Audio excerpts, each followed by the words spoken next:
NEET PG 2024-25 counselling से जुड़ा cut off विवाद अब सिर्फ एक शैक्षणिक या एडमिशन से जुड़ा मामला नहीं रह गया है। यह देश के हेल्थ केयर सिस्टम, मेडिकल शिक्षा की विश्वसनीयता और संवैधानिक मूल्यों के बीच खड़ा एक बड़ा सवाल बन चुका है। इस पूरे विवाद ने एक बुनियादी डर पैदा किया है। क्या आने वाले समय में ऐसे डॉक्टर स्पेशलिस्ट बनेंगे जिन्होंने क्वालिफाइंग परीक्षा में 0 या नेगेटिव अंक तक हासिल किए हो? इस विवाद की जड़ में है सरकार का वो फैसला जिसमें नीट पीजी का क्वालिफाइंग परसेंटाइल अचानक और भारी रूप से घटाकर कुछ श्रेणियों के लिए 0 तक कर दिया गया। इसका सीधा अर्थ था कि उम्मीदवार का प्रदर्शन चाहे कितना भी क्यों ना हो या कैसा भी क्यों ना हो, लेकिन वो तकनीकी रूप से काउंसलिंग के लिए पात्र हो सकता है। यही फैसला अब अदालत तक पहुंच चुका है, जहां इसके खिलाफ एक पीआईएल दायर की गई है, यानी जनहित याचिका दायर की गई है, और मामला अब संवैधानिक, नैतिक और सार्वजनिक सुरक्षा के आयामों तक फैल चुका है। पहले समझते हैं कि यह सब शुरू कहां से हुआ था। तो नीट पीजी एक राष्ट्रीय स्तर की परीक्षा है जिसके जरिए एमबीबीएस पास डॉक्टरों को एमडी और एमएस जैसे पोस्ट ग्रेजुएट मेडिकल कोर्सेज में प्रवेश मिलता है, यानी दाखिला मिलता है। हर साल इस परीक्षा के लिए एक न्यूनतम परसेंटाइल तय होता है। सामान्य वर्ग के लिए आमतौर पर 50 परसेंटाइल और आरक्षित वर्ग के लिए उससे थोड़ा कम। लेकिन इस बार काउंसलिंग के बीच ही सरकार और मेडिकल काउंसलिंग कमेटी ने क्वालिफाइंग परसेंटाइल को भारी रूप से घटा दिया। कुछ श्रेणियों के लिए तो ये 0 तक कर दिया गया। इसका परिणाम ये हुआ कि ऐसे उम्मीदवार भी काउंसलिंग प्रक्रिया में शामिल हो गए जिन्होंने परीक्षा में बेहद कम या नेगेटिव अंक प्राप्त किए थे। सरकार का तर्क था कि यह कदम इसलिए उठाया गया क्योंकि बड़ी संख्या में पीजी की सीटें खाली रह गई थी, खास करके जो प्राइवेट मेडिकल कॉलेजेस हैं उनमें। यदि कट ऑफ कम नहीं किया जाता तो हजारों सीटें खाली रह जाती। लेकिन आलोचकों ने इसे मेरिट सिस्टम पर सीधा हमला बताया। देखिए, मेडिकल पेशा कोई सामान्य नौकरी नहीं है। यहां गलती की गुंजाइश सीधे जीवन और मृत्यु का सवाल बन जाती है। यही कारण है कि नीट पीजी जैसे परीक्षाओं का उद्देश्य ही यह होता है कि केवल शैक्षणिक रूप से सक्षम और चिकित्सकीय रूप से योग्य उम्मीदवार ही स्पेशलिस्ट बन सके। जब क्वालिफाइंग मानदंड 0 परसेंटाइल तक गिर जाता है तो स्वाभाविक रूप से लोगों में भय पैदा होता है। कैसा भय? क्या ऐसे उम्मीदवार जटिल सर्जरी संभाल पाएंगे? क्या मरीजों की सुरक्षा प्रभावित होगी? क्या स्वास्थ्य प्रणाली पर भरोसा कमजोर होगा? और इसी पृष्ठभूमि में यह मामला कानूनी लड़ाई में बदल गया। इस फैसले के खिलाफ सुप्रीम कोर्ट के वकील सत्यम सिंह राजपूत ने जनहित याचिका यानी पीआईएल दायर की।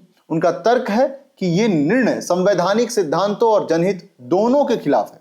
मामला अब सुप्रीम कोर्ट में विचाराधीन है, जहां अदालत ने सरकार से हलफनामा मांगा है कि इस निर्णय के पीछे कोई गलत मंशा तो कहीं नहीं।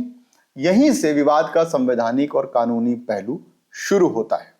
इस पूरे मामले को गहराई से समझने के लिए हमने याचिका दायर करने वाले अधिवक्ता सत्यम सिंह राजपूत से विस्तार से बातचीत की है। उन्होंने अपने कानूनी तर्क, चिंताओं और आगे की मांगों पर खुलकर चर्चा की है। जब उनसे पूछा गया कि उन्होंने अपनी याचिका में अनुच्छेद 14 और 21 के उल्लंघन की बात क्यों कही, तो उन्होंने स्पष्ट रूप से कहा कि अनुच्छेद 21 केवल जीवित रहने का अधिकार नहीं देता, बल्कि सुरक्षित और सम्मानजनक जीवन का अधिकार भी देता है। उनके अनुसार स्वास्थ्य सेवाएं इस अधिकार का मूल हिस्सा है। यदि ऐसे डॉक्टर स्पेशलिस्ट बनते हैं जिन्होंने परीक्षा में इतने कम अंक पाए हो, तो यह सीधे तौर पर मरीजों की सुरक्षा को खतरे में डालता है। उन्होंने कहा कि यह केवल छात्रों का मुद्दा नहीं है, बल्कि आम नागरिक के जीवन के अधिकार का भी प्रश्न है। देखिए, कर्णेश, जब बात करते हैं ना मेडिकल फील्ड की, क्योंकि जब मेडिकल फील्ड कनेक्ट करता है लोगों से ना, ऐसा नहीं है कि हम एक एमबीबीएस का भी जो स्टूडेंट है वो भी एज अ इंटर्न हॉस्पिटल में काम करता है। जब वो नीट पीजी की बात करते हैं तो एक्सपर्टीज की बात होती है। नीट पीजी में डॉक्टर एमबीबीएस बनने के बाद नीट पीजी का एग्जाम देता है तो एक्सपर्टीज अपना स्पेशलाइजेशन चूज करता है, और जो उसको स्पेशलाइजेशन मिलता है वो उसको रैंक के बेस पे मिलता है। अब उसमें 2 चीजें होती हैं, एक सर्जिकल, एक नॉन सर्जिकल, मतलब क्लिनिकल और नॉन क्लिनिकल। नॉन क्लिनिकल के लिए अगर बात करो तो चलो, अगर जैसा कि ये यूनियन ऑफ इंडिया एक तरीके से कह लें कि हेल्थ मिनिस्ट्री आकर के सुप्रीम कोर्ट में ये तर्क दे रही है कि जी हम इनको सर्जिकल में नहीं रखेंगे, हम इनको नॉन क्लिनिकल में रखेंगे जो टीचिंग के पर्पज से आता है। लेकिन अब अगर आप देखो रिजल्ट, तो उसमें जिस तरीके से एडमिशन दिया जा रहा है, अब पहले तो मैं -40 समझा दूं। पहले तो इन्होंने परसेंटाइल लाया 55, 50, शायद 47, फिर जीरो ले आए 2003। इस बार जीरो में भी ले आए कि जो बच्चा अगर 200 का दे रहा 200 क्वेश्चंस, उसमें भी अगर एक भी सही नहीं किया, ऊपर से गलत किया है, जो -40 में, अगर मतलब -40 मतलब अगर माइनस में भी कर रहा है मार्किंग, तो भी हम उसको काउंसलिंग में एडमिशन देंगे।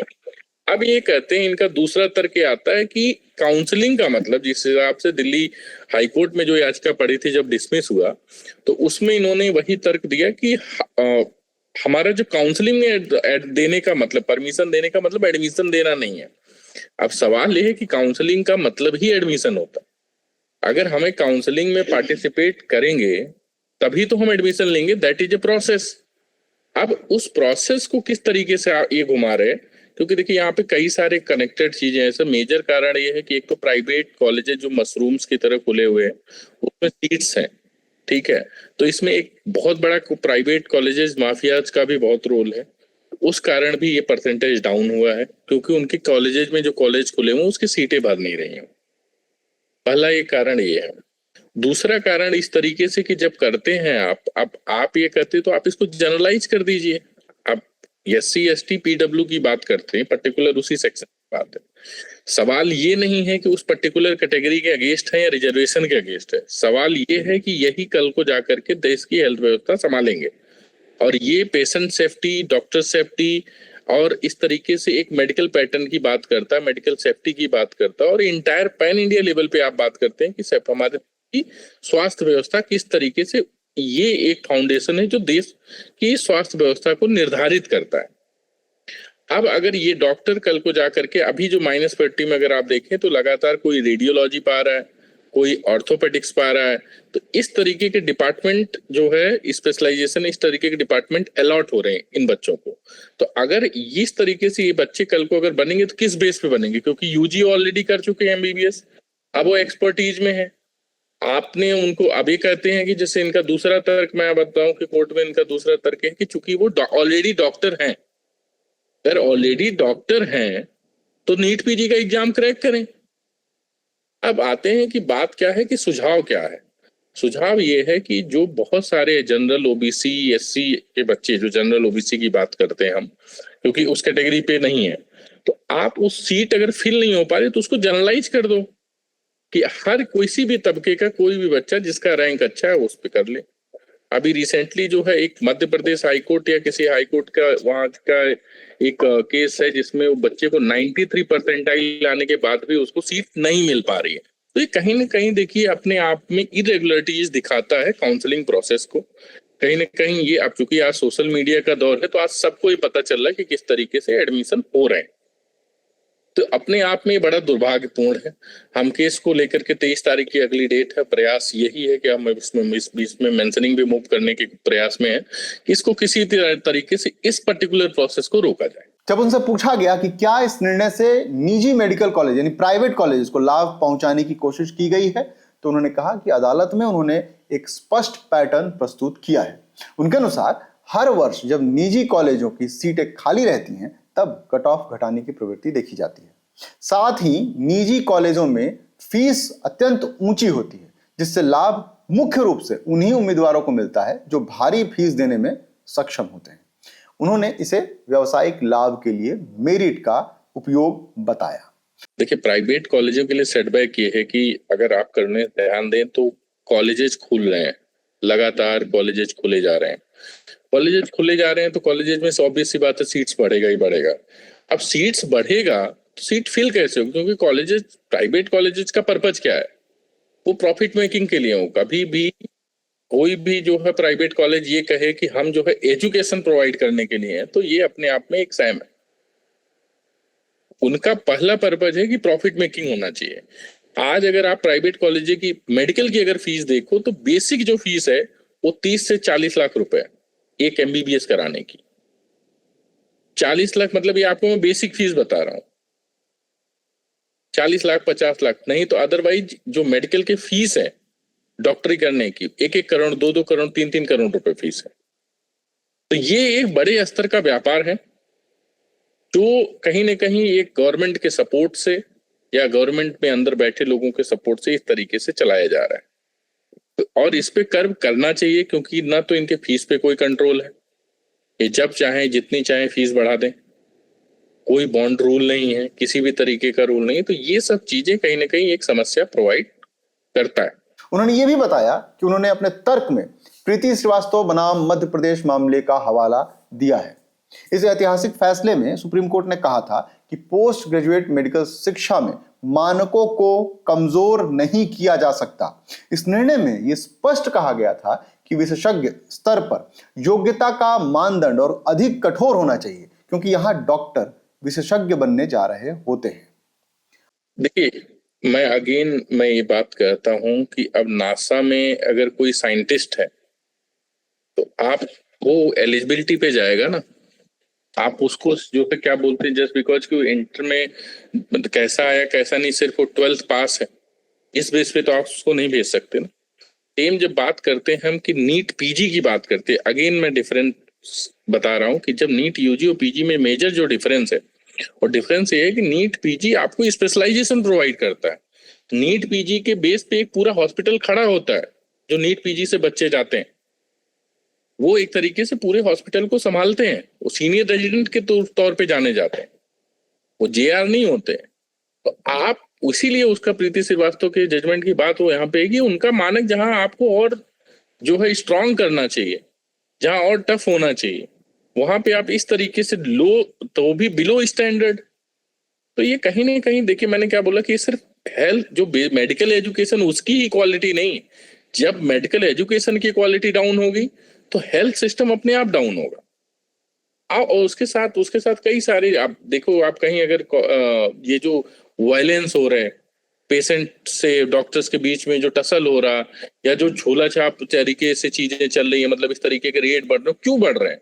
इसीलिए बढ़ रहे हैं, उसका मेजर कारण यही है। तो इस मानकों को जो है तय करना बहुत जरूरी है, सिर्फ इस हित के लिए नहीं कि जो है मेडिकल एजुकेशन की क्वालिटी बढ़े, इसलिए क्योंकि मेडिकल एजुकेशन और देश का हेल्थ सिस्टम इंटर रिलेटेड है।